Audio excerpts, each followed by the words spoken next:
Comment below. Okay,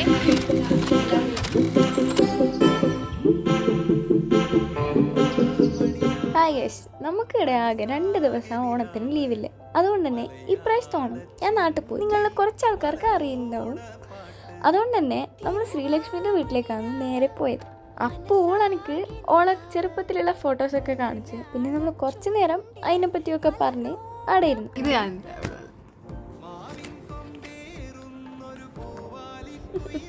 കൈമാറ്റി. പിന്നെ അടുക്കളയിൽ anti നാളത്തേക്കുള്ള സദ്യേൻ്റെ പരിപാടി തുടങ്ങിയിട്ടുണ്ടായി. നമ്മൾ പിന്നെ അങ്ങോട്ട് പോയിട്ട് പ്രത്യേകിച്ച് കാര്യമൊന്നും ഇല്ലാത്തതുകൊണ്ട് തന്നെ നമ്മൾ പൂവിൻ്റെ അടുത്തേക്ക് പോയി. എല്ലാ പരിപാടിയും നാളത്തേക്ക് മാറ്റി വെച്ച് കഴിഞ്ഞാൽ ലാസ്റ്റ് മിനിറ്റിൽ ഒന്നും നടക്കൂല. അതുകൊണ്ട് തന്നെ നമ്മൾ പൂ കുറച്ച് ഇതൾ പൊളിച്ചിട്ട് പിന്നെ അടുത്ത നമുക്കുള്ള മെയിൻ ടാസ്ക്കാണ് ഡിസൈൻ വരയ്ക്കൽ. പിന്നെ ലാസ്റ്റ് നമ്മൾ എങ്ങനെയല്ലോ വരച്ചെടുത്ത്, ബിക്കോസ് നാളെ നമുക്ക് രാവിലെ എണീക്കണം.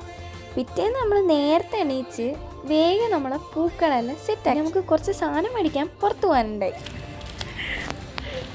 പാല് വാങ്ങാൻ കടയിലേക്ക് പോകുന്നു ഗൈസ്. പായസം ഉണ്ടാക്കാം.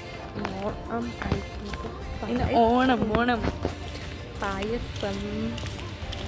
നിങ്ങളുടെ വീട്ടിൽ എന്തൊക്കെ പായസം കമൻറ്റ് ബിലോ. ഓക്കെ, പിന്നെ നമ്മൾ മാർക്കറ്റിൽ പോയി സാധനമെല്ലാം മേടിച്ച് ഇവക്ക് മുല്ലപ്പൂ വാങ്ങാനുണ്ടായി. പിന്നെ നമ്മൾ മുല്ലപ്പൂ മേടിച്ച് വേഗം തിരിച്ച് വീട്ടിലെത്തി കുളിച്ച് ഡ്രസ്സ് മാറ്റുന്നത് തന്നെ നല്ല ഫോട്ടോസ് എടുക്കാനാണ്.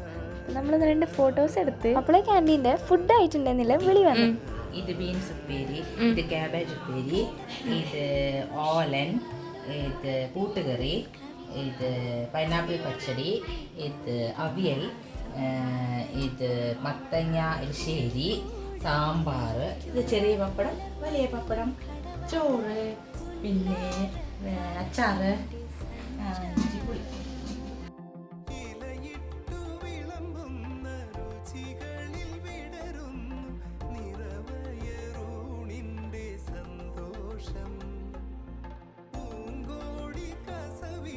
പിന്നെ തോരൻ വന്നു, ഓലൻ വന്നു, കാളം വന്നു, അവിയൽ വന്നു, എരിശ്ശേരി വന്നു, ചോറ് വന്നു, സാമ്പാറും വന്നു, 2 കൂട്ടം പായസവും വന്നു.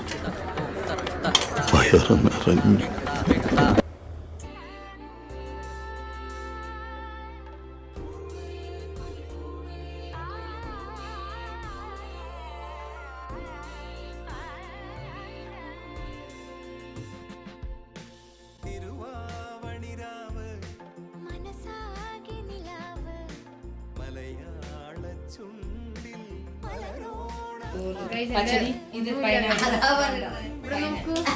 പിന്നെ സദ്യ കഴിച്ച് കഴിഞ്ഞാൽ ഉറക്കം മസ്റ്റല്ലേ. പിന്നെ നമ്മൾ ഉറങ്ങാൻ പോയി.